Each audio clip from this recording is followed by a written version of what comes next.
I was really excited to be in London for the first time. London is a big city and it is very loud.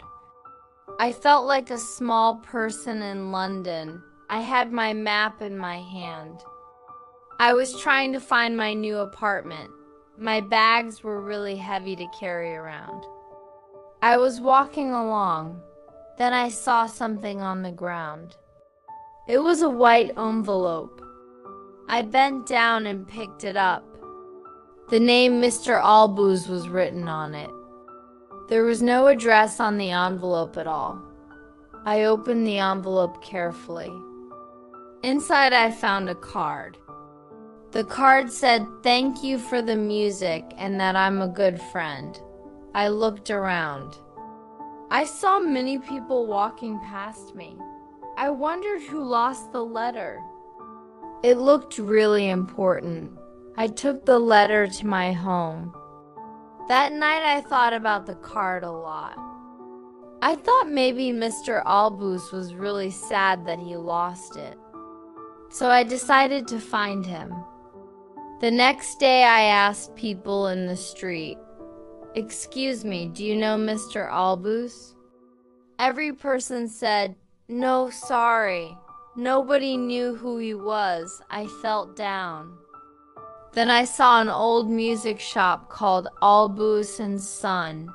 My heart started beating fast. I walked into the shop and the door creaked open. An old man sitting behind the counter looked up. He had kind eyes but looked very tired. I said, "Are you Mr. Albus?" He looked surprised and said, "Yes, I am." I showed him the letter. He took the card and his eyes started to get tears in them. He said it was from his friend Ben, who is very sick now. He thanked me and invited me for tea. We talked for a long time. He played beautiful music on an old piano. I started visiting the shop every week. One day I saw a photo of his family. He told me they live in Canada now and he misses them. I wanted to help him. I asked my friends to come to the shop with a cake. We had a wonderful time. Mr. Albus was so happy. Later, we even had a concert in the shop for the neighborhood.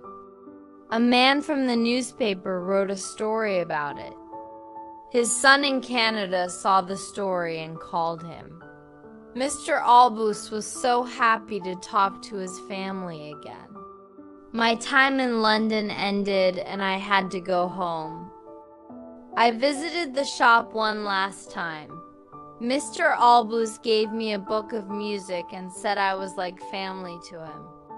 Now I am home, but I still play the piano. I got a postcard from him saying his family is visiting. Sometimes the best stories start with something small, like a lost letter